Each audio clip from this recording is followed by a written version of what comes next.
বিপ্লব ও সংহতি দিবসে রাজধানীতে শোভাযাত্রা চলছে এবং এই মুহূর্তে সেখানে আছেন আমাদের সহকর্মী আমিনুল ইসলাম। সরাসরি যুক্ত হচ্ছে তার সঙ্গে। আমিনুল, বিপ্লব ও সংহতি দিবস উপলক্ষে শোভাযাত্রা থেকে নেতাকর্মীরা কি বলছেন এবং শোভাযাত্রাটি বর্তমানে কোথায় অবস্থান করছে? বিপ্লব ও সংহতি দিবস বিএনপির দলের সাথে জড়িত একটি বিশেষ দিন। বিএনপির রাজনীতির উৎপত্তির যে জায়গাটি, সেই দিনটি বলা চলে আজকে।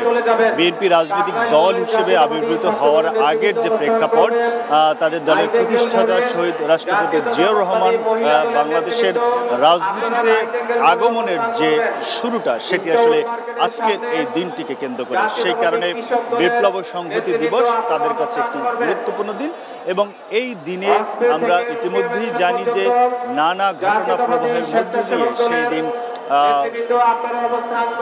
সশস্ত্র বাহিনীতে যে ঘটনা পরিক্রমা ঘটেছিল, সেখান থেকে জিয়াউর রহমানের হাতে সেই সময় যে তিনি আর্মির দায়িত্ব নেন এবং এরপরে দেশের দায়িত্ব তিনি তার কাঁধে নেন এবং এরপরেই গণতান্ত্রিক প্রক্রিয়ার যে যাত্রাটি, সেটি তিনি বাংলাদেশকে একটি ট্রাকে উঠানোর চেষ্টা করেন এবং সেই কারণেই এই 7ই নভেম্বরে বিপ্লব ও সংহতি দিবসকে বিএনপি সবসময় গুরুত্ব দিয়ে পালন করে থাকে এবং তাদের যে রাজনৈতিক দলের যে আদর্শ, সেই আদর্শের যে উৎপত্তির জায়গাটিকে, সেটিকে তারা স্মরণ করেন এই দিনটিকে উদযাপনের মধ্যে দিয়ে।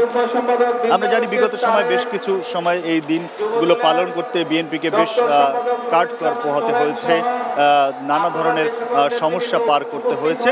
তবে আজকে সেই যে ঘটনা প্রবাহের প্রেক্ষিতে সেই সমস্যা আজকে আর নেই, কারণ বাংলাদেশে বর্তমান সময়ে অন্যতম বৃহৎ রাজনৈতিক দল বিএনপি এবং বিএনপির সেই রাজনৈতিক কার্যক্রমগুলো তারা স্বাচ্ছন্দ্যে এবং বিপুল জনসমাগম নিয়ে তারা আসলে করতে পারছেন।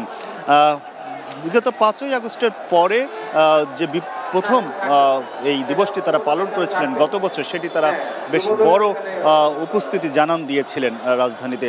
আজকেও আমরা আসলে সে ধরনের লক্ষণে দেখছি, যেহেতু শুক্রবার জুমার নামাজের পরে এখানে মানুষের সমাগম বাড়তে থাকে এবং তাদের যে সময় ছিল সেটির আনুষ্ঠানিক সময় 3:30টায়।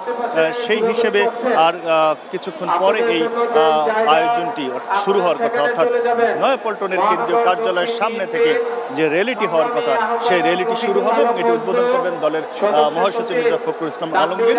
ইতিমধ্যে দলের বেশ কয়েকজন সিনিয়র নেতা এখানে উপস্থিত হয়েছেন।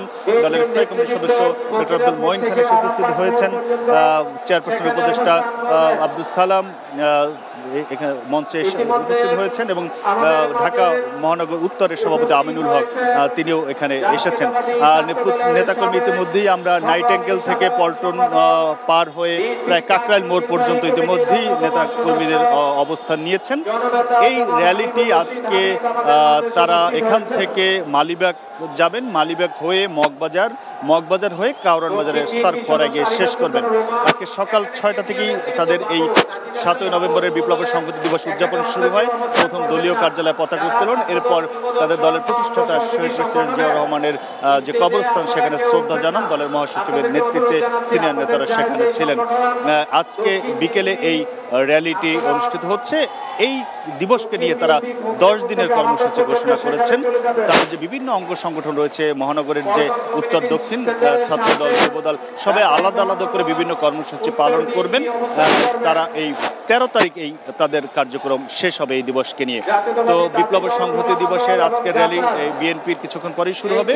এই ছিল আমার কাছে এই দিবস নিয়ে তাদের যে উদযাপনের খবর।